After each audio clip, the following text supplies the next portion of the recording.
గ్రంథానికి పెట్టబడిన పేరేంటి? అసలు ఈ గ్రంథానికి ఏ పేరు పెట్టాలని ఆ రోజుల్లో భక్తుల మధ్య తర్జన భర్జన జరిగింది.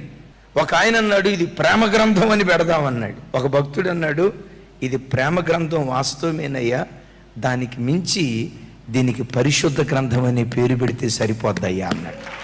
ఈ 1029 పేజీలు ఉన్నటువంటి బైబిల్లో పరిశుద్ధత అనే మాట గాని, పరిశుద్ధతకు సంబంధించిన మాట గాని 1080 పర్యాయాలు రాయబడి ఉంటాయి. పాత నిబంధనలో 830 సార్లు, క్రొత్త నిబంధనలో 250 సార్లు. అంటే ప్రతి పేజీలో ప్రతి పేజీకి పైగా ఈ గ్రంథంలో పరిశుద్ధత అనే పేరు రాయబడి ఉంది. ఈ గ్రంథాన్ని హృదయపూర్వకంగా చదివిన వాడు ఎంత ఘోర పాపైనా ఆ ఘోర పాపిని పవిత్రుడిగా మార్చగలిగిన శక్తి ఈ గ్రంథములో ఉన్నది గనుక ఈ గ్రంథానికి పరిశుద్ధ గ్రంథం అనే పేరు పెట్టడం జరిగింది.